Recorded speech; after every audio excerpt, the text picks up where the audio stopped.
Hey, coach, how you doing? Hey man, Jalil, man, how you doing, brother? We got you on the show. We got to give you a round of applause. We got Jalil Hackett, man. Let's give him a round of applause. Yeah.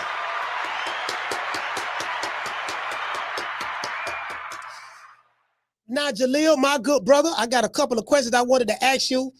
We had you on the show a week ago, and you were the one who let us know that Lima would be knocked out by Jerron Boots Innocent too. You was the only one on the social media that pretty much saying that I heard of from a fighter standpoint, and Boots stopped him in one. Give us the backstory behind Lima, because when I spoke to you, you did tell me that you tried to fight Lima. You reached out to I think Eddie Hearn or somebody. And what did they tell you when you reached out to fight Lima first before Boots fought him? All right, so let's date back to April of this year. Um, for you all who don't know, I had a fight scheduled for March of this year that was canceled due to an injury on my behalf. And once me and the team had realized that 147 was completely out of the picture, we realistically started to look at some opponents at 154. And, one of the first opponents that we sent to the team over at Matchroom was Usman Lima. Our thought process on fighting him was, easy pickings. He got a belt. No, I'm just being honest. Yeah, I'm yeah, just yeah, being yeah. honest. Yeah, I know, I know. You know, he got a belt. It'll be, some sort of hardware at 154, with him having an IBO title.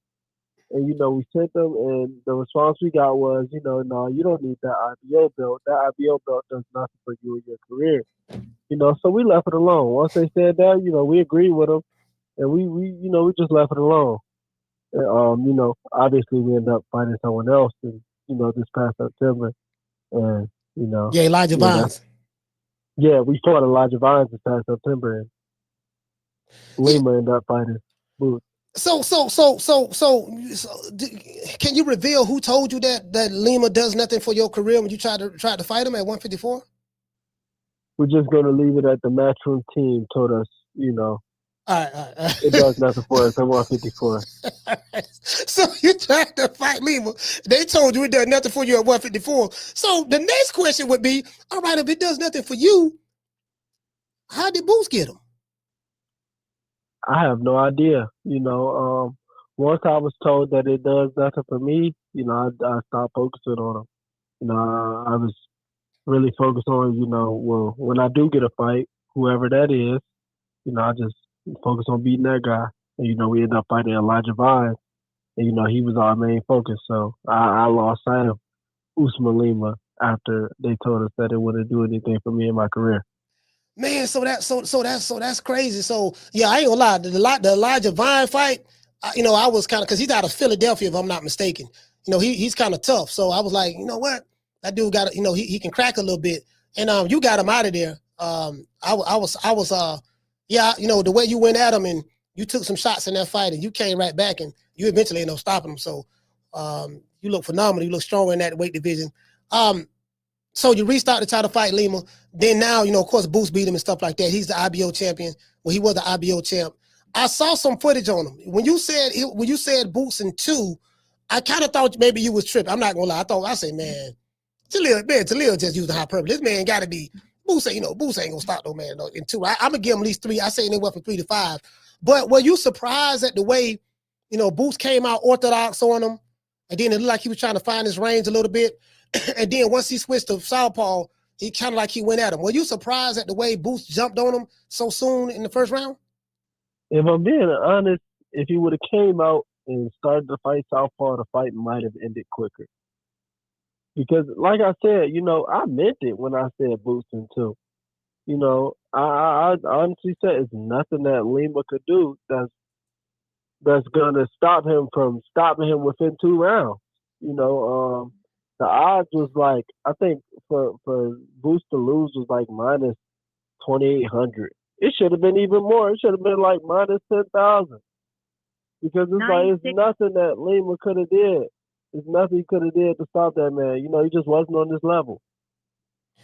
Yeah, I mean, it appears he ambushed him, he blitzed him, and I'm like, man, damn, I think Lima he only landed one punch. I think he hit Boots on the shoulder one time, and that was it, bro. He didn't know how to throw punches in between punches. He was just in the high guard, and Boots kind of smothered him. He did what he was supposed to do, put the gravy on top. Um, Eddie Hearn jumped in the ring and he was very excited. It looked like the people of Philadelphia was happy as well.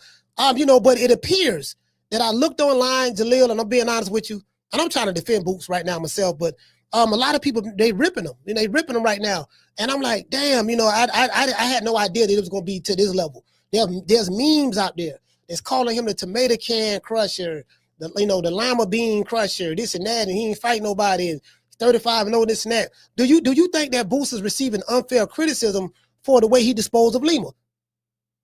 Absolutely. I just feel like he beat the guy that they put in the ring. Y'all. I feel like if he would have went the distance, they would have talked bad. If he Yeah, stopped him in one round, they still talked bad. yeah. And if he would have lost, they would have talked even worse. So it's like with the fans, you can't win. You can't win. Your best bet is just fight who they want you to fight, and you gotta knock out who they want you to fight in 10 seconds. Because if not, they still gonna talk shit about But this is the thing, though. I can see the fans, but you got promoters like Lou DiBella. He's on Twitter going off on Eddie Hearn and Boots like, man, what the hell is this? Lou DiBella. You got people like, of course, Oscar De La Hoya. How Oscar is. Oscar go, he's representing for his client and Virgil Ortiz, and it's like they destroying them. They destroying them online, man. And I'm like, fam, okay, I get it, but a promoter like Lou DiBella, I wasn't expecting him to come out and now he's entitled to his opinion to come out and say what he's saying about Boots. But it's like, bro, he's ripping Boots as well. And like you said, it appears it'd be unfair, but I don't know. So what does Boots go from here? Because he is the WBA, he's a unified champion, he's the WBA intern title champ, and he is the IBO champ. So he's unified the division in his first match. So what do you think? What do you want to see him go from here? I want to see him fight Virgil Ortiz. That's the direction that it looks like. It's going. If Virgil beats Erickson Lubin, then that's the fight to make happen. I'm a fan of Erickson Lubin, so I'm rooting for him to win. But in the event that he loses to Virgil, then I feel like that's the fight that should be made. Next year, Virgil versus Boots. Virgil versus Boots next year. I'm showing right here on Twitter. This will not. Now I can see what you're saying as it relates to the fans, but Lou DiBella is a promoter, and he's saying don't want to hear any hype bullshit or see more trash posts on my feed. The guy who fought Boots Ennis tonight was effing awful, meant nothing, embarrassing fight. And people are saying what and he's saying he still loved Boots, by the way, but this fight did nothing for anyone in reality other than paydays. Now, I'm not gonna lie to you, Jalil. I was kind of shocked. At the end of the fight when Lima, was in the locker room. I called him Lima Bean myself, but when Lima Bean was in the locker room, they showed that Boots gave him two Philly cheesesteaks. You know what I mean? I think that was nice. I don't know how true this is now, and I know you wasn't there, but I'm hearing that that was payment for the fight. What say you about that? Oh man, he gave one for dinner. He gave one for dinner and another one for the road for the flight home. One for dinner and one for the flight home, man. He wore a double cheesesteak ass whooping. I'm curious. Had you would have fought him, do you think you would have been able to knock Lima out? Man, I feel like I would have. I don't know if I would have got him in one, but I don't think we would have went four. I definitely don't think we would have went four. Yeah, I don't think you would have went four either. I think you would have started. I think you would have started him in three, at least three. He wouldn't went past three rounds because you would have went at him. Yeah, I take my hat off to him.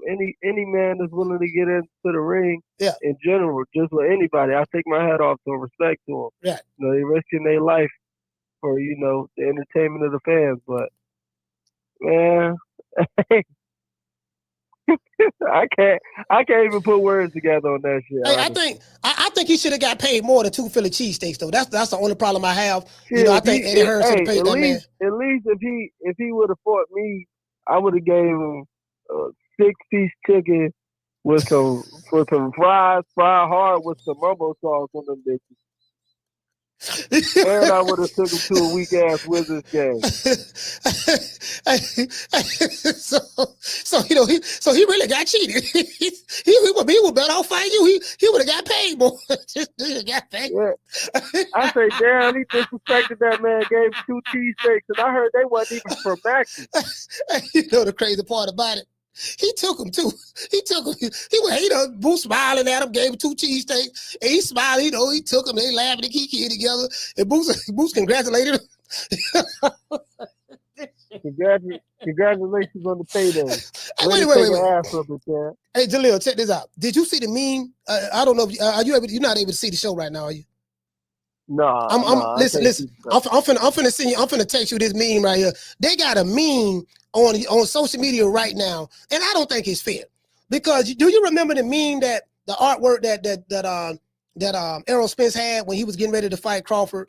They showed they had him as a shark and he was knocking on the door, and then the door had a name on it. It had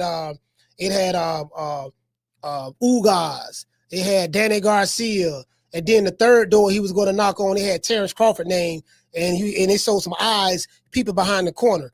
You know, that's when they was promoting their fight, and he was just showing that, hey, I'm going down the line collecting belts, right? And they have a meme online right now with the Grim Reaper. It's the Grim Reaper with the sword in his hand, and then behind door number 1, there's a trail of blood, door number 2, door number 3, and he's knocking on door number 4. Each door has a tune-up. Door number 1, it showed the Grim Reaper destroying the tune-up. Door number 2, tune-up. Door number 3, tune-up. Blood dripping from the sword, and then he's knocking on door number 4. They say tune-up. I kind of think this is kind of too far because they said the man fighting number tune-ups.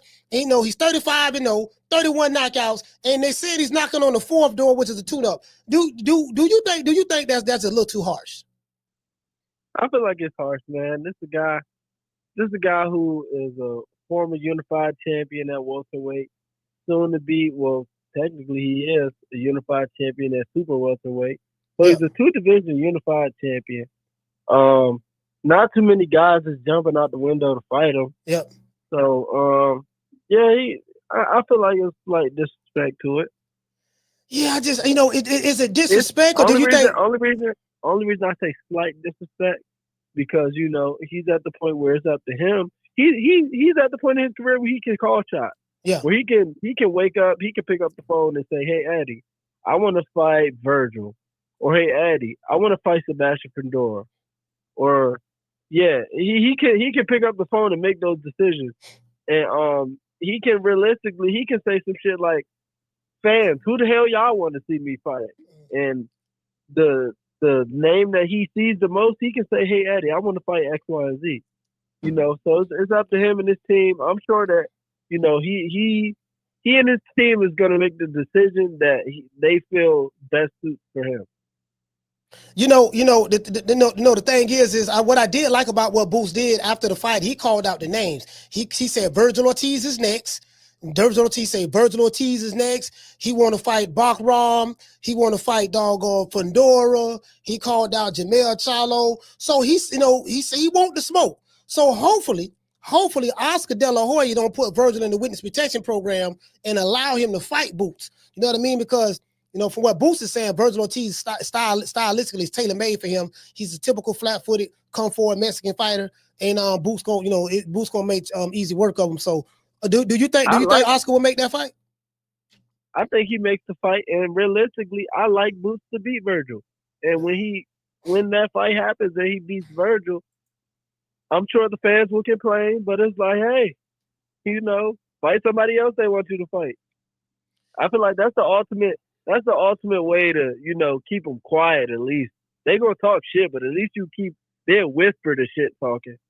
You know what? If he beats Virgil Ortiz, it ain't nothing to say. To me, I'm like, man, okay, he beat the guy who y'all said was his. I don't know what they call Virgil Ortiz. Oscar say he's the best guy at 154. Eddie Hearn said Boots is the best guy at 154. Okay, cool. Virgil ain't never won the title. He's been boxing for about 9 years now, 8-9 years, somewhere up in there. So so I really don't know. So since Eddie says Boots is the best and Oscar saying Virgil is the best, we want to see the best fight the best. They need to fight each other. That's how we clear all doubt. Yeah, absolutely. I can 1,000% agree with you on that. They just got to make the fights happen. We can talk about it all we want. You know how many niggas talk about fucking bad bitches and don't never fuck no bad bitches? Like, you can talk about it all you want. But at the end of the day, you got to make it happen. Look here, man. Check it out, man. Well, hopefully the dudes who trying to get some bad chicks, they can eventually get them. Listen, Jalil, man, I just wanted you to clear up, just everything. I do. Sorry that you wasn't able to get a shot at Lima Bean, but next time I know hopefully you will be fighting soon in the upcoming year, next year, 2026. I plan on being at your fight. Whenever you fight, I plan on being there. And listen, man, I'm gonna put pressure on Eddie myself. I don't know the man, but I'm gonna put pressure on him. I'm gonna stalk him on the internet. I'm gonna let Eddie know, look here, man, Jalil wants some smoke. You need to, you know what I mean? You need to make that happen. You know what I mean? And Eddie say he the best promoter in boxing, so he need to prove it. As far as I'm concerned. Absolutely, man. In due time, what's real will prosper, man. I'm just keep my head down, staying diligent, staying grinding, staying sharp, staying in the gym. And like I said, in due time, everything will come to the light. Man, all right, but Jalil, man, brother, I really appreciate you taking the time out, man, to accepting the call, man. The people, I want to get you on here once a week, man. The people, everybody in the chat, bro, listen, the comment section after Boots won, I'm looking at the comment section because I went live for that fight, right? Everybody in the comment section was like, man, Jalil said the Boots was going to stop him in 2. That's what everybody was talking about. Jalil said 2, Boots stopped him in 1 and this and that. So, people had to go back to your prediction. Because I was saying on the show, I said, man, Jalil said he was going to stop this dude at 2. He stopped him at 1. You was all about 1 round, but I was like, man, I said, Jalil said it, bro. Jalil called it. He called it, boy. You called that one, boy. Like, for real. So I just had to get you on there to do a follow-up on that, man. But I appreciate you, brother, man. Anything you want to say to the fans before you go? Man, I just want to say everybody who been supporting me, keep supporting me. I appreciate y'all 1,000%.